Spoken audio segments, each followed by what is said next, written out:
Welcome to Focus Washington. I'm Chuck Conconi. My guest today is Dr. Ron Faucheaux, who is president of the Clarus, I'll get it right, Research Group. Tell me, Ron, you really predicted almost accurately, completely accurately, how the mayoralty race in Washington would come out. Well, it was one of the most fascinating elections we've seen in a long time. The first survey we did, which was 10 months before the election, showed challenger Vincent Gray, who was a potential candidate at the time, had a 4-point lead over the incumbent mayor, Adrian Fenny. And of course, it shocked everybody because most people didn't think that the mayor would be beatable.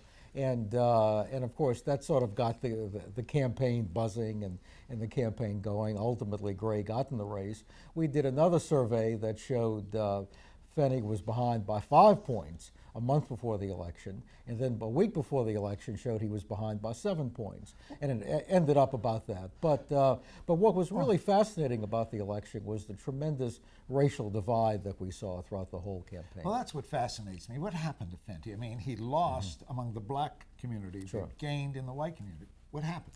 Well, Fenny did very well on Election Day among white voters, but he did very poorly among African-American voters, which was exactly what our polling had shown for 10 months. It was really very stable. It didn't change a lot over time. And I think what happened was there was a sense within the African-American community that Fenny hadn't stayed in touch, that he was arrogant. Some people said they felt like he turned his back on a lot of the African-American neighborhoods in town. And there was a real sense of animosity there, particularly among black women. The numbers among black women were overwhelming against Fenny. Why is that? Does it well, make sense? I think it was for all these reasons that we just talked about, but I think it was heightened among African-American women because of some personal issues. There were controversy about Fenty not, attending some events with some icons and some, he was too uptown. Heroes of the African-American community, particularly women like Dorothy Height, for example, and some other extremely well-respected people. And that sort of accumulated over time. But it really got down to Adrian Fenny's attitude and personality with a lot of voters, and I think that's what ultimately beat him. Well, this has been a strange primary season, as you know. The Tea Party has had a tremendous effect. What's happening to the Democratic Party this year? Well, the Democratic Party is... Or maybe the Republicans, I should say. Well, I was joking a little while ago with a friend of mine who's a Republican and say, well, welcome to the two-party system. Democrats and Tea Party, and it's beginning to look more and more like that in a lot of ways. That protest candidates within Republican primaries, and people call them Tea Party, but oftentimes they have different views in different places where they're coming from. But sort of Tea Party protest candidates within the Republican process have had the ability to generate these powerful campaigns in the last couple of weeks before these elections, and in many cases win. And it is changing the face of the Republican Party. It's also registering a big vote of no confidence against the Republican Party leadership at a time when voters nationwide are registering no confidence in the Democratic Party leadership. So I think what you're seeing is voters revolting against what they think is the political status quo. Is there no room left for moderates in the Republican Party?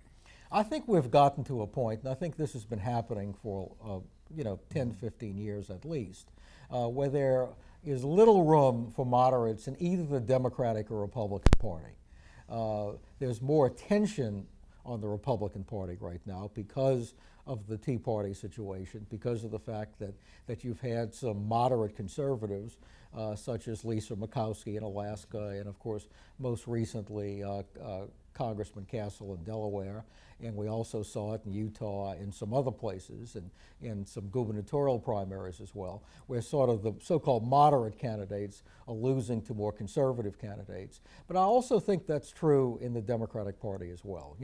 We saw one of the few Democratic Party moderates who's running for re-election to the Senate this year, Blanche Lincoln in Arkansas, faced a ferocious battle by a labor-backed candidate who basically ran at her from the left. Now, she was able to survive that primary by a few votes, but polling shows now she's in big trouble for the November Well, election. what people are starting to say, though, is Democrats are overjoyed that they're going to face some of these candidates, these Tea Party candidates.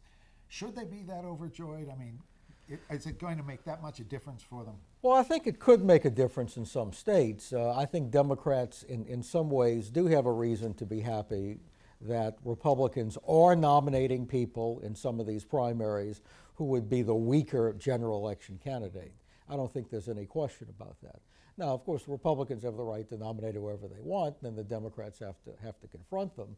So I do think that, you know, like take Nevada, for example. The candidate the Republicans nominated, a Tea Party candidate, would be a lot more beatable than some of the other Republicans who are running, although the Tea Party Republican candidate could still win the race in Nevada. You know, and that's true in Florida, for example. The candidate with Tea Party support, Marco Rubio, very well could win that Senate race.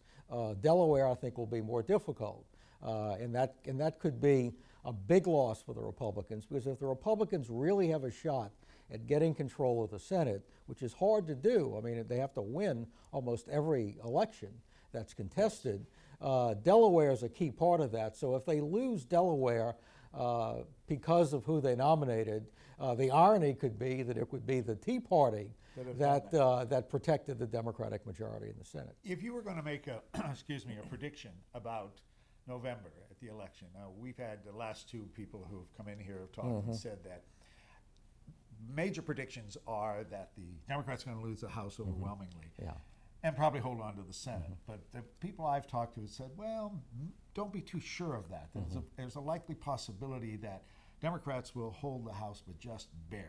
Does that make sense to you when you're polling and what you're saying? Yeah, I mean, it's a reasonable way to look at it. I think one of the problems we all have in talking about elections now is everybody wants to say a year before the election, 6 months, 2 months, what's going to happen, what's going to happen, when you really have to see, you know, the events roll out and some of the national events, and some of these things can affect the races. I mean, as it is now, as we're talking today, I think the Republicans would be favored to pick up the House, not pick up the Senate, although I think they will pick up a lot of seats in the Senate. But you know, the big waves that really produce these big national landslides, you know, they really sort of gather the final force. They go from a Category 3 storm to a Category 5 storm in the last week or two. We got to cut this. We're running out of time. But one last question. Isn't it true that in politics, as you know better than anyone else, that it's usually not until the last few weeks that the public really gets engaged in a race? Well, I think that's true. You know, I think voters look at elections in stages. And I think at this point they're looking at elections and they're looking at the big national picture. What Democrats are hoping is that when they look at the election the final time, the last few weeks, that they'll look more at candidates, you know, the individual candidates, individual local elections, and not so much as a national referendum. That's what the Democrats hope for. The Republicans, of course, want it to be a national referendum against everything, against Obama, against the Democratic control of Congress, against the economy, against everything that people don't like. We'll talk again and see how this comes Let's out. Dr. Ron Faucheux, thank you for being with us. Appreciate it. I'm Chuck Conconi, and this has been Focus Washington.